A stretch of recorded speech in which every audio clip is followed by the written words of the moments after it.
Hello, Rex here, and welcome to part 2 of the Ankylosaurus build. And you can see all these little dots of cardboard cut out, and that's to cover all of the Ankylosaurus's armor plate here in the little dots. As you can see, the little dots all around, so I'll be taking these dots and putting them all on there. And then after that, I'll be cutting them Elmer's glue, and I've already went through and smoothed out all the excess bits on him with the hot glue gun here, just to clean up any little bits of hot glue that might be sticking around anywhere. So I've done that already, but everything seems to be pretty good for that. So that is all that, and I'll be using my glue stick to attach these bits, then covering it Elmer's glue to seal up, and then painting it. So that's what we'll be doing in part 2, and it'll be wrapped up, and this will be the end of the Ankylosaurus build. So I hope you enjoy it, and without anything else to say, let's get to it!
Elmer's glue, I like to use my Zyto blade. It helps get into all the little cracks and areas. And I like to do about 2 to 3 layers of Elmer's glue, sometimes even 4 if I feel like it. But I'm just coated enough to where it's going to be nice and sealed. And then after that is all done, all the Elmer's glue is put on and dried, then it'll be painted. So after I get all the Elmer's glue finished covering this guy and a few coats, we'll get painting it. Alright, so after this clip, we'll be painted.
Here we are at the end of the Ankylosaurus build, so right before we check him fully out, this is the paint that I used for the Ankylosaurus. It's a little paint right there, so that's what I used for the build. So in case you were wondering what kind of paint I used, that's what I used. Now we'll go for heights and size, in case you're wondering. So he's about 10 inches long right there, roughly about 10 inches long, and depending on where you put the ruler on him, but from the highest point he's about 3 inches tall. So there is that.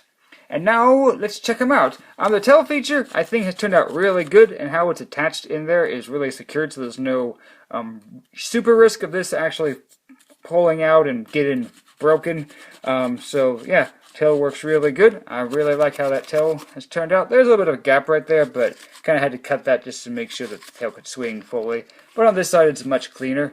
So it looks really good. There's the belly of it, there's the sides of it. I really like how the plates turned out, all the little armor details there. Let's look at the head. I did just take a pen and do the eye and the nose right there, so that's all I did with the head there. And there's a look from the front of it. Yeah, I think it looks pretty nice. I really like this Ankylosaur. Looks really good. So now let's get some comparisons with this guy. So here is the Ankylosaurus next to this hybrid dino I made, so we can see how they scale, you know, how they look right there. So you can see that. And here's the Ankylosaurus next to the Indominus Rex that I made, and as you can see here, the Ankylosaur is quite small compared to the Indominus Rex. There we go. But you know, you can still swing the tail and stuff, so that's pretty cool. And finally, for size comparison, here is my Lost World Bull Tyrannosaur next to the Ankylosaurus, and I think they scale pretty good. I wasn't really trying to scale them with the rest of my guys, just to keep things smaller. I used to make things really big, as you can see the Rex here, but keeping things smaller kind of keeps, you know, the space where I put them down. But I think the Ankylosaurus has turned out pretty good size comparison-wise with the Tyrannosaur there. So, yeah, there's some nice size comparison. And so, this is the end of the Ankylosaurus build. I think Ankylosaurus has turned out pretty nice, and I'm pretty happy with it. So, that has been the Ankylosaurus build, and I hope you enjoyed it as much as I did making it, and I'll see you all next video, and until then, have a great day, and bye, everybody!